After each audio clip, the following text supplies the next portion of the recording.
அப்படின்னா இந்த protein supplement எடுங்க நான் இந்த மாதிரி ஆயிடுவேன் அப்படின்னு சொல்கிற விஷயத்த ரொம்ப நம்புகிறாங்க. இதே ஒரு நான் இழந்ததை நான் ஏமாந்த மாதிரி விஷயங்களை நீங்கள் யாரும் ஏமாந்துடக்கூடாது அப்படிங்கிறதுக்காக தான் நான்லாம் ஒரு யூடியூப் சேனல் ஆரம்பித்து பேசுகிறதா இருக்குது. ஏன் அப்படின்னா நான் தெளிவானதே பார்த்திங்கன்னா ஒரு 7-8 வருஷம் கழிச்சு தான். அதனால தான் நான் இந்த விஷயங்கள்லாம் இன்றைக்கி உங்கள் கூட ஷேர் பண்ணிக்கிறேன். இப்போ மிஸ்ஸும் பாடி பில்டிங்கிறது ஒரு பெரிய கடல் மாதிரி தம்பி. நாங்களே இன்னும் இதில் கற்றுக்கிட்டு தான் இருக்கோம். நீங்கள் பாடி பில்டிங் பண்ணணும்னா கிரவுண்டில் மட்டும் பண்ணுறது பத்தாது. அதுக்கு ஸ்பெஷலாக நீங்கள் மசில் டெவலப் பண்ணுறதுக்கு சில எக்யூப்மெண்ட்ஸ் இருக்குது. அந்த எக்யூப்மெண்ட்ஸில் நீங்கள் உங்கள் மசில் டெவலப் பண்ணால் தான் உங்கள் மசில் கொஞ்சம் இம்ப்ரூவ் ஆகும். இந்த விஷயங்கள் எல்லாம் அனுபவபூர்வமாக எனக்கு ஒருத்தவங்க சொல்லி கொடுத்ததை இன்றைக்கி நான் உங்களுக்கு சொல்லிகிட்டு இருக்கேன்.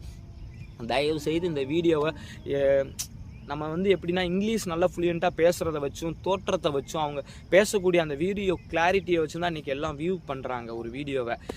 உண்மையான விஷயங்களை யதார்த்தமான விஷயங்களை பெரிய அளவுக்கு போய் ரீச் ஆகிறதுல தயவுசெய்து இந்த வீடியோ பார்க்குறவங்க நீங்கள் பிடிச்சிருந்தா உங்கள் நண்பர்களுக்கு ஷேர் பண்ணுங்கள். அப்போ அவங்கெல்லாம் சொல்லி கொடுத்தாங்க இந்த மாதிரி நீங்கள் இந்த மசிலுக்கு தனித்தனியாக ட்ரெயின் பண்ணணும், இந்த மாதிரிலாம் இருக்குதுன்னு எனக்கு சொல்லி கொடுத்தாங்க. அப்போ தான் நான் புரிஞ்சுக்கிட்டு இன்றைக்கி இந்த வீடியோ பண்ணலாம். இது ஒரு